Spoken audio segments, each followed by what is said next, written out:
비가 억수같이 쏟아지던 새벽이었다. 장례식장 뒤편 흡연구역 바닥에 나는 그대로 주저앉아 있었다. 우산을 쓸 생각도 비를 피할 생각도 나지 않았다. 그냥 그 자리에 주저앉아 울고 또 울었다. 내 이름은 김순애 63. 평생 남들보다 늦게 살았고 늘 누군가를 먼저 챙기며 살아왔다. 젊을 땐 아이들 키우느라, 중년이 되니 아버지 병수발하느라 내 인생은 항상 뒷전이었다. 손에 쥔 종이가 비에 젖어 찢어지고 있었다. 요양원 취업 합격 통지서였다. 며칠 전 그 종이를 받았을 때 나는 처음으로 숨이 트이는 기분을 느꼈다. 63세 월급 받는 사람이 된다는 게 이렇게 벅찰 줄 몰랐다. 무엇보다 아버지에게 보여주고 싶었다. 아버지, 나 이제 남 밑에서 공짜로 일하는 거 아니에요. 그 말 한마디를 꼭 하고 싶었다. 그런데 아버지는 그걸 끝내 듣지 못했다. 아버지, 이제야 사람 대접받는데. 내 입에서 나온 말은 기도가 아니라 원망에 가까웠다. 요양병원에서 전화가 왔던 날이 떠올랐다. 간병인이 없어서 보험이 안 돼서 상태가 급격히 나빠졌다고 했다.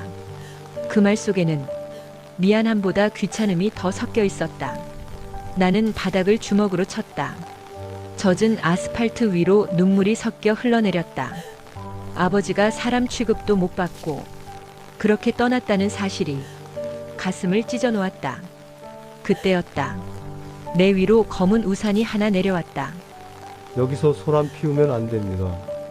낯설고 낮은 목소리였다. 고개를 들자 검은 정장을 입은 노인이 서 있었다. 표정에는 연민보다 불편함이 먼저 보였다. 그 남자의 이름은 백종만 76. 이 장례식장에 속한 요양병원의 이사장. 뉴스에서는 늘 노인 복지의 상징이라고 불리는 사람이었다. 나는 그를 올려다보며 생각했다. 이 사람은 내 아버지가 어떻게 죽었는지 정말 모를까? 비는 계속 쏟아지고 있었고 장례식장 안에서는 아무 일도 없었다는 듯 조문객들이 오가고 있었다. 하지만 그 순간 나는 알았다. 내 인생이 여기서부터 달라질 거라는 걸. 그 남자는 나를 내려다보고 있었다. 마치 이 상황이 귀찮다는 듯 빨리 정리하고 넘어가야 할 문제라는 듯한 눈빛이었다. 유가족이면 안으로 들어가세요. 그 말이 내 귀를 때리는 순간 속에서 무언가가 끓어올랐다. 나는 이를 악물고 고개를 들었다. 이대로 물러서면 아버지가 또 한 번 버려질 것 같았다. 유가족 맞아요. 내 목소리는 생각보다 차분하게 나왔다. 아버지, 여기서 죽었거든요. 그제야 그 남자의 눈썹이 미세하게 흔들렸다. 아주 잠깐이었다. 남들은 알아채지 못할 정도였지만 나는 분명히 보았다. 무슨 말입니까? 그의 말투는 여전히 공손했지만 그 안에는 거리두기가 섞여 있었다. 마치 책임질 일이 아니라는 선을 미리 그어두는 사람처럼. 3개월 전이에요. 나는 숨을 고르고 말을 이었다. 이 병원 요양실에서요. 내 손은 가방 안에서 떨리고 있었다. 꺼내고 싶지 않았던 종이, 보고 싶지 않았던 글자들이 적힌 서류. 하지만 꺼내지 않으면 아무 일도 없었던 것처럼 또 지나갈 게 뻔했다. 나는 낡은 진단서를 꺼내 그의 앞에 내밀었다. 비에 젖어 가장자리가 말려 있었지만 4일 안의 글자는 또렷했다. 방치로 인한 합병증. 그 남자는 잠시 그 글자를 내려다봤다. 아주 잠깐, 정말 잠깐이었다. 간병인 없다고. 내 목소리가 떨리기 시작했다. 보험 안 된다고. 그날 병원에서 들었던 말들이 그대로 다시 튀어나왔다. 사람이 아니라 비용처럼 취급받던 순간들. 사람을. 나는 말을 잇지 못하고 숨을 삼켰다. 사람을 버리더군요. 그 남자는 아무 대답도 하지 않았다. 미안하다는 말도 확인해보겠다는 말도 없었다. 그 침묵이 오히려 더 잔인하게 느껴졌다. 그 순간 깨달았다. 이 사람은 이런 이야기를 수도 없이 들어봤을 거라는 걸. 그리고 그중 대부분은 아무 일도 바꾸지 못했을 거라는 걸. 비는 계속 내리고 있었고 내 상복은 점점 더 젖어갔다. 하지만 이상하게도 이제는 추위보다 분노가 더 컸다. 나는 더 이상 고개를 숙이지 않기로 했다. 아버지를 잃은 딸로서가 아니라 사람을 잃은 사람으로서 끝까지 묻기로 마음먹었다. 이 남자가 정말 아무것도 모르는지 아니면 모른 척하고 있는지 나는 그 남자를 똑바로 바라봤다. 이상하게도 더 이상 울음이 나오지 않았다. 눈물은 이미 바닥에 다 쏟아낸 뒤였다. 대신 가슴속에서 오래 묵은 말들이 서서히 고개를 들고 있었다. 근데요. 나는 숨을 한 번 고르고 입을 열었다. 웃기죠? 그 남자의 얼굴에는 여전히 무슨 상황인지 가늠하려는 표정이 떠 있었다. 나는 그 표정을 보며 확신했다. 이 사람은 아직도 자신이 안전하다고 믿고 있다는 걸 아버지 돌아가시고 나서야 알았어요. 나는 주머니에서 휴대폰을 꺼냈다. 이 전화기에는 아버지가 남긴 흔적들이 그대로 들어 있었다. 받지 못한 전화, 짧은 음성 메시지, 그리고 단 하나의 문자. 화면을 켜서 그에게 내밀었다. 오래되어 글씨가 흐릿해진 문자 캡처였다. 순애야. 그 사람 이름 백종만이다. 평생 잊지 마라. 그 순간 그 남자의 얼굴이 굳어졌다. 아주 잠깐이었지만 나는 분명히 보았다. 방금 전까지의 여유가 한순간에 사라지는 걸. 당신 아버지 이름이 그가 말을 잇지 못한 채 나를 바라봤다. 김영호요. 그 이름을 입에 올리는 순간 내 가슴이 철렁 내려앉았다. 그 이름은 우리 집에서 함부로 꺼내지 않던 이름이었다. 아버지는 술에 취했을 때만 그 이름으로 자신을 불렀다. 그리고 항상 같은 말을 덧붙였다. 나는 죄인이야. 그 이유를 나는 평생 몰랐다. 그런데 그 남자는 알았다. 아버지 이름을 듣자마자 그의 손이 미세하게 떨렸기 때문이다. 젊은 날을 다 살아낸 노인이 숨기려 해도 숨길 수 없는 반응이었다. 나는 그제야 깨달았다. 이 만남은 우연이 아니라는 걸. 30년 전 아버지는 이 사람 밑에서 일했다. 작은 요양원에서 서류 정리와 자비를 하며 묵묵히 일만 하던 직원이었다. 그리고 어느 날 모든 비리 서류에 아버지 도장이 찍혔다. 아버지는 그 이유를 끝내 설명하지 않았다. 그저 한마디만 남겼다. 말하면 다 망가진다. 그 말의 끝에는 언제나 가족이 있었다. 나는 그 남자를 바라보며 처음으로 분노보다 차가운 확신을 느꼈다. 이 사람은 내 아버지의 인생을 알고 있었다. 그리고 그 인생 위에 자기 성공을 쌓았다는 것도. 비는 여전히 내리고 있었지만 이제 나는 떨리지 않았다. 진실은 이미 내 앞에 서 있었다. 30년 전 백종만은 지금처럼 존경받는 인물이 아니었다. 그는 변두리 동네에 있는 낡은 3층 건물에서 작은 요양원을 운영하던 평범한 원장이었다. 아침마다 직원 월급 계산서를 붙들고 한숨을 쉬었고 밤마다 밀린 공과금 고지서를 접어 서랍에 숨겼다. 그 시절 요양원은 늘 적자였다. 병상은 모자랐고 보호자들은 돈 이야기에 예민했으며 보험금은 서류 하나만 틀려도 반려되기 일쑤였다. 종만은 매일같이 생각했다. 이렇게 정직하게만 해선 못 버틴다. 처음 손댄 건 아주 사소한 조작이었다. 입원 날짜를 하루 늘리고 간병 기록을 한 줄 더 추가하는 정도. 그는 스스로를 합리화했다. 어차피 어르신들 더 고생한 거 맞잖아. 국가가 안 챙기니 내가 챙기는 거지. 하지만 돈이 들어오기 시작하자 그 선은 빠르게 무너졌다. 존재하지 않는 치료, 하지 않은 간호, 가짜 진단서, 불법 보험 청구는 어느새 조직적으로 굴러갔다. 문제는 내부였다. 이런 일은 언젠가 누군가의 입을 통해 새어나간다. 종만은 그 사실을 누구보다 잘 알고 있었다. 그래서 늘 주변을 살폈다. 누가 말이 많은지, 누가 원칙을 중시하는지. 그의 눈에 들어온 사람이 김영호였다. 말수 적고 성실하고 집에 병든 아내와 어린 딸을 둔 남자. 윗사람 말이라면 고개부터 끄덕이던 직원. 이번 서류에 도장만 찍어주면 돼. 문제 생기면 내가 책임지게. 그 말은 거짓이었다. 사고가 터지자 종만은 한치의 망설임도 없이 모든 책임을 김영호에게 떠넘겼다. 조사 자리에서 그는 고개를 숙이며 말했다. 현장 실무자가 독단적으로 저지른 일입니다. 그날로 김영호는 모든 것을 잃었다. 직장도 명예도 업계에서의 이름도 어디를 가도 그 요양원 사고 낸 사람으로 불렸다. 종만은 약속을 지키는 척했다. 매달 익명의 계좌로 돈을 보냈다. 생활비, 위로금, 입막음 비용. 그 돈 덕분에 김영호는 입을 다물었다. 가족을 위해서였다. 딸만은 굶기고 싶지 않았으니까. 하지만 그 돈은 동시에 족쇄였다. 병원에 가는 것도 억울함을 말하는 것도 모두 배신처럼 느껴졌다. 돈 받았잖아. 그 말이 스스로를 옥죄었다.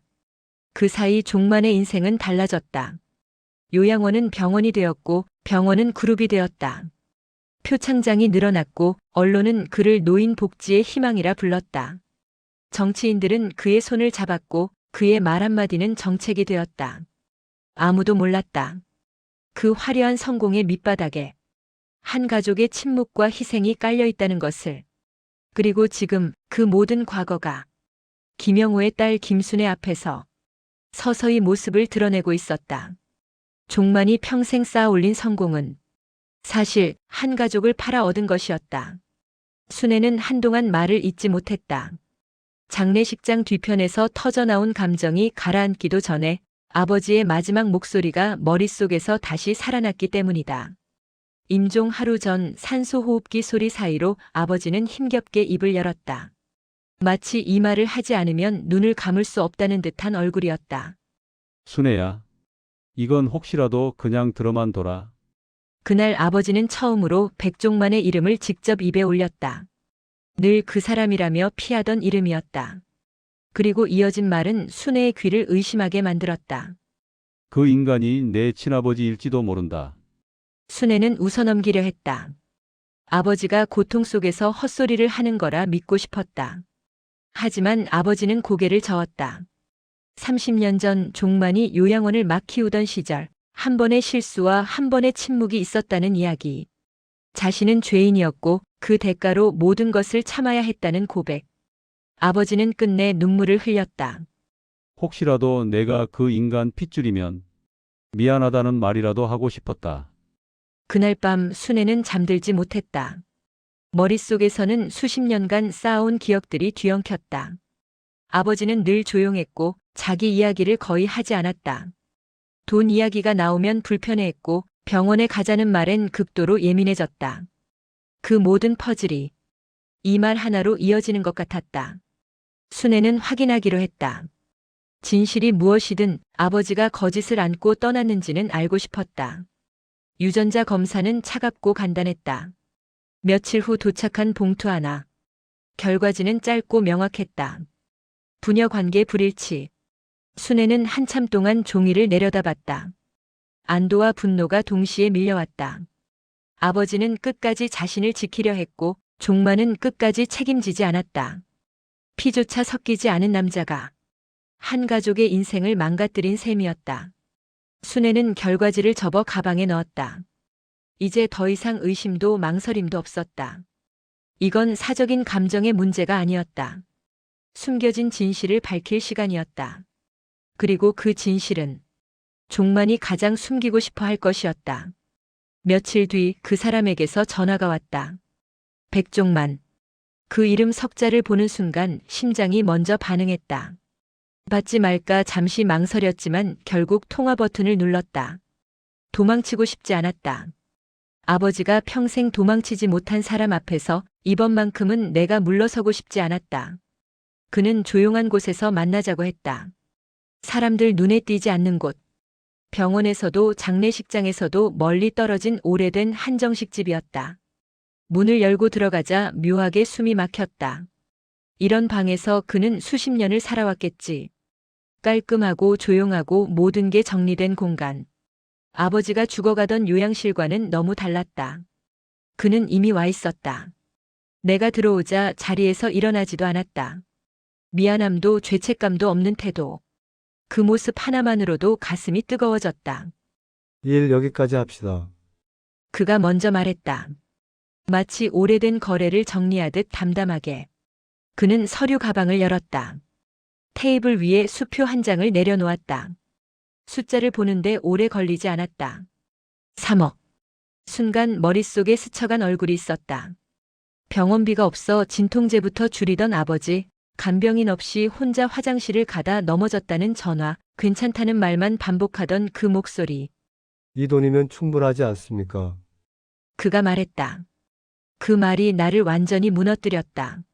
아버지의 인생이, 침묵이, 고통이 충분하다는 말 한마디로 정리되는 느낌이었다. 나는 수표를 집어들었다. 손이 떨렸지만 멈추지 않았다. 이 돈이 어떤 돈인지 알고 있었다. 아버지를 입 다물게 만든 돈, 죄를 덮고 성공을 산 돈. 나는 아무 말 없이 수표를 찢었다. 종이가 갈라지는 소리가 방 안을 찢었다. 그는 처음으로 당황한 얼굴을 했다. 이 돈이면 그가 말을 잇지 못했다. 아버지는 이 돈 때문에 병원도 못 갔어요. 내 입에서 말이 터져 나왔다. 입 다물고 사는 값으로 받은 돈이었거든요. 그는 소리를 질렀다. 그럼 뭘 원합니까? 그 순간 나는 확신했다. 이 사람은 끝까지 돈으로 해결하려는 인간이라는 걸. 나는 그를 똑바로 봤다. 돈 말고요. 당신 이름으로 아버지에게 사과하세요.